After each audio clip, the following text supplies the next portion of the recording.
Welcome to MM ஓட்ட சுவையில் பன்னீர் gravy எப்படி செய்கிறதுன்னு பார்க்கலாம் வாங்க. இப்போ 2 மீடியம் சைஸ் ஆனியன் கட் பண்ணி எடுத்துக்கலாம். 3 டொமேட்டோ கட் பண்ணி பேஸ்ட் பண்ணி எடுத்துக்கலாம். 2 டேபிள் ஸ்பூன் ஆயில், 1/4 டீஸ்பூன் மஞ்சள் தூள், 1 டீஸ்பூன் மிளகாய் தூள் நல்லா கலரி விட்டுருங்க.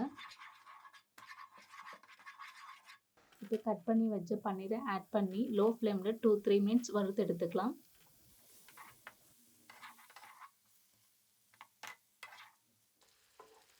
Two tablespoon oil, 1/2 teaspoon சீரகம், கட் பண்ணி ஆனியனை சேர்த்துக்கலாம். 1 டேபிள் ஸ்பூன் இஞ்சி பூண்டு விழுதும் சேர்த்துக்கலாம். இப்போது மசாலா சேர்த்துக்கலாம். 1 டீஸ்பூன் மிளகாய் தூள், 2 டீஸ்பூன் தனியாத்தூள்,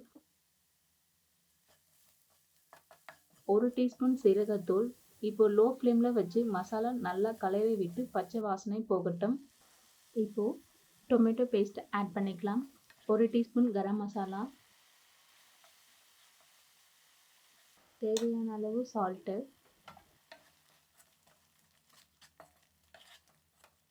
1 கப் வாட்டர்,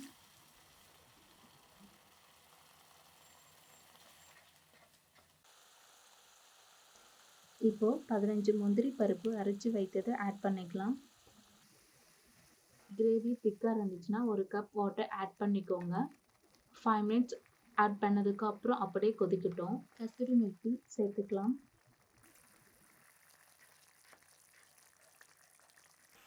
இப்போ வறுத்தெடுத்த பன்னீரும் சேர்த்துக்கலாம். மேக்ஸிமம் 5 மினிட்ஸ் பன்னீர் வேகட்டும். ரொம்ப வெந்துடுச்சுன்னா ரப்பர் மாதிரி ஆகிடும். கடைசியாக பொடியாக நறுக்குன கொத்தமல்லி சேர்த்துக்கலாம். பன்னீர் கிரேவி ரெடி.